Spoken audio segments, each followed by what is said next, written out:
అది అని చెప్పేసి వీళ్ళు చెప్పినట్టుగా ప్రతి ఒక్కటి మనకు బయట జరిగే ప్రాబ్లమ్స్ అన్నింటినీ వాళ్ళు పాటల రూపంలో చెప్తారు. నేను జస్ట్ చిన్నగా మనకు ఏమేమి ప్రాబ్లమ్స్ ఉన్నాయో చెప్పి నేను వెళ్తా, తర్వాత వాళ్ళు కంటిన్యూ చేసుకుంటారు వాళ్ళ ప్రోగ్రామ్ని. మనకు మెయిన్గా ఇప్పుడు సైబర్ ఫ్రాడ్స్ జరుగుతున్నాయి, సైబర్ క్రైమ్స్. అంటే ఫోన్లలో ఏదో ఒక లింక్ వస్తుంది, దాన్ని క్లిక్ చేస్తారు, అమౌంట్ పోతుంది. అన్నౌన్ కాల్స్ వస్తాయి, వాళ్ళు బ్లాక్మెయిల్ చేయడం స్టార్ట్ చేస్తారు, మీ డాటా అంతా వాళ్ళకి పోతుంది. అందుకనే చిన్నపిల్లలకి ఫోన్లు ఇవ్వకండి. దీనిలో మోసపోయే వాళ్ళు ఎక్కువ చదువుకున్న వాళ్ళే ఉంటారు. వాళ్ళు ఏది క్లిక్ చేయమంటే అది చదువుకుంటూ క్లిక్ చేస్తూనే పోతూనే ఉంటారు. చదువుకొని వాళ్ళు మనకి ఎందుకులే అని వదిలేస్తారు. చదువుకున్న వాళ్ళే ఎక్కువగా మోసపోతూ ఉంటారు. ఏ లింక్ వచ్చినా కూడా క్లిక్ చేయకండి. అనవసరంగా ఈ బెట్టింగ్ యాప్స్ వాటి జోలికి పోకండి. వాళ్ళు ఈ లోన్ యాప్స్ కూడా ఉంటాయి కొన్ని, వాళ్ళు లోన్ ఇస్తారు, తర్వాత నుండి టార్చర్ స్టార్ట్ అవుతుంది. ఒక 1 మంత్ తర్వాత వడ్డీలకు మీరు తీసుకున్నది 5,000 అయితే వాళ్ళు 20-30,000 కట్టించుకున్న తర్వాత కూడా ఇంకా వాళ్ళది అయిపోదు లోను. అందుకే అటువంటి వాటి యాప్స్ జోలికి పోకండి. మీకు ఎటువంటి ప్రాబ్లమ్స్ వచ్చినా కూడా 100 డైల్ చేయండి. 5 మినిట్స్లో మా కానిస్టేబుల్ వాళ్ళు వస్తారు, మీ ప్రాబ్లమ్స్ సాల్వ్ చేస్తారు. ఒకవేళ అక్కడ సాల్వ్ కాకపోతే పోలీస్ స్టేషన్కి రండి. మీకు ఎటువంటి ప్రాబ్లమ్స్ ఉన్నా కూడా నిర్భయంగా రావచ్చు పోలీస్ స్టేషన్కి. ఇంకా ఈ ఆడపిల్లలకు సంబంధించి ఏమైనా ఎవరైనా ఇబ్బంది పెట్టినా, ఎటువంటి ప్రాబ్లమ్స్ ఉన్నా కూడా షీటీమ్ని అప్రోచ్ అవ్వచ్చు.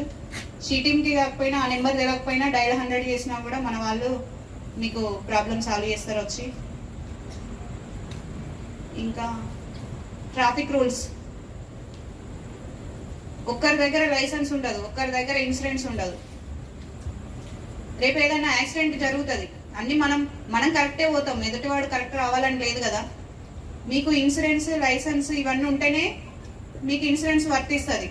యాక్సిడెంట్ అయినా కూడా ఏమన్నా డబ్బులు వస్తాయి, ఇన్సూరెన్స్ డబ్బులు. ఇవన్నీ ఏం డాక్యుమెంట్స్ లేకపోతే మీకు రావు. నేను చెప్పేది మీకోసమే. ఏదో అక్కడ నిల్చొని ఫైన్ వేస్తున్నారు, రోజుకు అక్కడ కూర్చుంటారు, అక్కడ ఉంటారు అని తప్పించుకొని పోవడం కాదు. ఎవరెవరికైతే డాక్యుమెంట్స్ లేవో అన్ని డాక్యుమెంట్స్ తీసుకోండి. నెంబర్ ప్లేట్ లేకపోతే మీది ఒకవేళ బండి థెఫ్ట్ అయింది, ఎట్లా మేము కనుక్కుంటాం? నెంబర్ ప్లేట్ ఉండాలి కదా. ప్రతి ఒక్కరు ట్రాఫిక్ రూల్స్ పాటించండి. నేను మీకోసమే చెప్తున్నా, ఏదో చెప్తుందిలే సోది అని అనుకోకండి వెనకాల వాళ్ళు. ఇంకోటి గాంజా మన దగ్గర ఎక్కువ. ఇక్కడ రైల్వే స్టేషన్ ఉంది, ఇక్కడ నుండే ట్రాన్స్పోర్ట్ చేసుకోండి. ఫ్రెండ్స్ దగ్గరికి వెళ్ళొస్తామని చెప్తారు, మీకు ఇంట్లో మంచి రాముడు మంచి బాలులాగానే ఉంటారు, బయట ఏం చేస్తున్నారు అన్నది మీకు తెలియదు. వాళ్ళ ఫోన్లో ఒక్కొక్కసారి చెక్ చేయండి. నైట్ వెళ్ళిపోతే ఎటు పోయి వచ్చిందని అడగండి ఫస్ట్. మన ఇంట్లో భయం లేకపోతే బయట వాళ్ళు ఎట్లా తిరుగుతున్నారు అన్నది ఎట్లా తెలుస్తుంది మీకు?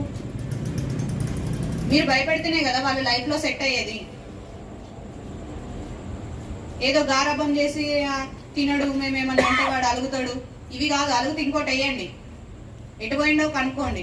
12 దాకా రోడ్ల మీదే కనబడతారు జనాలు. ఎటు పోయినా అడగరా మీరు? చెప్పండి. ఎటు పోయినా కనుక్కోండి, ఎటు పోతున్నారో అడగండి. ఇవాళ అది జల్సలాగా ఉంటుంది, దాని తర్వాత అడిక్ట్ అయిన తర్వాత వాడు అది లేకపోతే బతకడు, ఏం చేస్తాడన్నా తెలియదు. మీ ఇంట్లో వాళ్ళకి ప్రాబ్లమ్స్ ఉంటాయి, దాని తర్వాత ఇంటి పక్కన వాళ్ళకి కూడా అవుతాయి ఆ ప్రాబ్లమ్స్. మీ ఇంట్లో వాళ్ళు చెప్పకపోతే పక్కన వాళ్ళైనా చెప్పండి, ఎవడన్నా తాగితే. అర్థమవుతుందా? గాంజా తాగే వాళ్ళు ఎవరైనా ఉంటే ఇన్ఫర్మేషన్ ఇవ్వండి. ఇంకా నెక్స్ట్,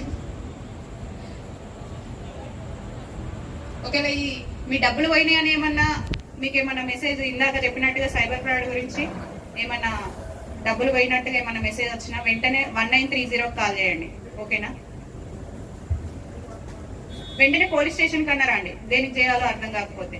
డబ్బులు పోయినట్టు మెసేజ్ వస్తుంది కదా, అది కూడా తెలియదు అని అంటే ఏమైనా వీడియో కాల్స్ ఏమన్నా వచ్చినా కూడా వాట్సాప్లో వెంటనే లిఫ్ట్ చేయకండి. కెమెరా పైన వేలు పెట్టి వాళ్ళు ఎవరో చూసిన తర్వాత మన వాళ్ళే అని తెలిసిన తర్వాతనే లిఫ్ట్ చేయండి. అర్థమైందా? WhatsApp calls.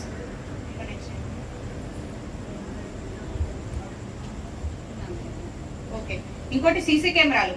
ఇప్పుడు ఎండాకాలం అందరు ఊర్లలోకి వెళ్ళిపోతారు, పిల్లలందరికీ హాలిడేస్ ఉన్నాయని చెప్పేసి ఒక 2 రోజులు సీరియల్ గా తాళం వేసి ఉంటే దొంగలు పడుతున్నారు.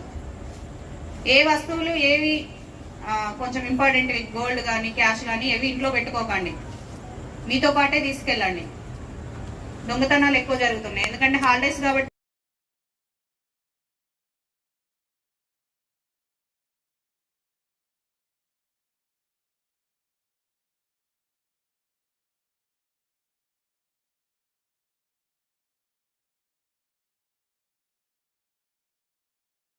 ఒక చట్టం ఉన్నది, దాన్ని గౌరవించుకుంటూ మనం ఉండాలని చెప్పి తెలియజేస్తా ఉన్నాం. ఎందుకంటే ఎవరైనా కన్న తల్లిదండ్రులు పోయి ఒక ఎంఆర్ఓ గారు కానీ, ఆర్డీఓ గారు కానీ, కలెక్టర్ గారు కానీ, లేదా సిపి సాబ్ కానీ, లేదా ఎస్ఐ గారు కానీ, సిఐ గారు కానీ కలిసి అయ్యా నేను నా బిడ్డలను కనిపించిన, నా కొడుకులు కనిపించిన, నాకున్న ఆస్తులు కొట్టు గోదా భూమి అంతా కూడా వంచేసిన వాళ్ళందరికీ అన్ని పంచుకున్నారు, నాకు మాత్రం అన్నం పెడతలేరు, ఉండడానికి కనీసం గుడిసె కూడా ఏర్పాటు చేయాలని చెప్పి వారికిట పోయి కనీసం వారికిట పోయి ఎక్కడ చెప్పుకుంటే కనుక మరి వారిపైన ఎంక్వైరీ చేసి అది నిజమైన తేలితే తప్పకుండా శిక్షకు అర్హులైతారు, జైలుకు పోయే పరిస్థితి ఉంటుంది.